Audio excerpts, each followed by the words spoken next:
The sound of muffled sobs and slow-rolling engines filled the air as our funeral procession approached the iron gate of the Lakeside Oaks community.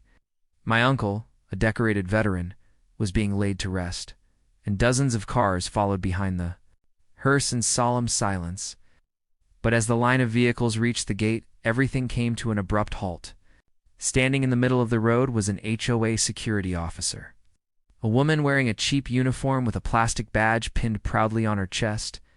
She waved her arms dramatically and barked orders like she was guarding a military base. "Stop, right there. None of you are on the guest list," she shouted, planting herself firmly in front of the hearse. I rolled down my window, keeping my composure. "Ma'am, this is a funeral procession. The church reserved the community hall for the service. Please open the gate." She smirked, folding her arms. "I don't care if it's a funeral or a circus. Rules are rules. No approval from the HOA, no entry. You'll all have to turn around." Gasps rippled through the mourners. The grieving widow, sitting in the limo behind us, began to cry harder. My blood boiled, but years of law enforcement taught me patience. Still, I noticed the clock ticking. Every minute wasted here was disrespect to my uncle's memory. The self-appointed HOA cop strutted around, threatening to call the police.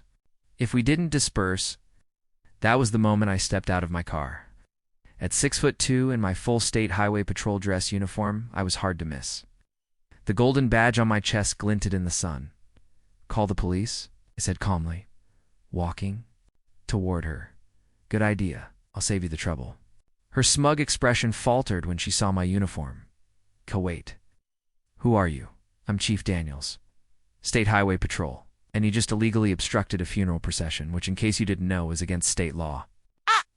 Jaw dropped. Murmurs spread through the crowd as I pulled out my phone, calling dispatch directly. Within minutes, 2 patrol cars rolled up, sirens silent but presence heavy. The HOA cop tried to backpedal, stammering about just following rules, but my officers weren't buying it. She was cited for obstruction, impersonating a peace officer, and interfering with a state-protected procession. The gates were swung open, and we finally drove through. As the hearse passed, I gave my uncle one last silent promise. No entitled HOA guard would ever tarnish his honor again. That day Justice rode with the procession. For more interesting and heart-touching stories, hit the subscribe button now.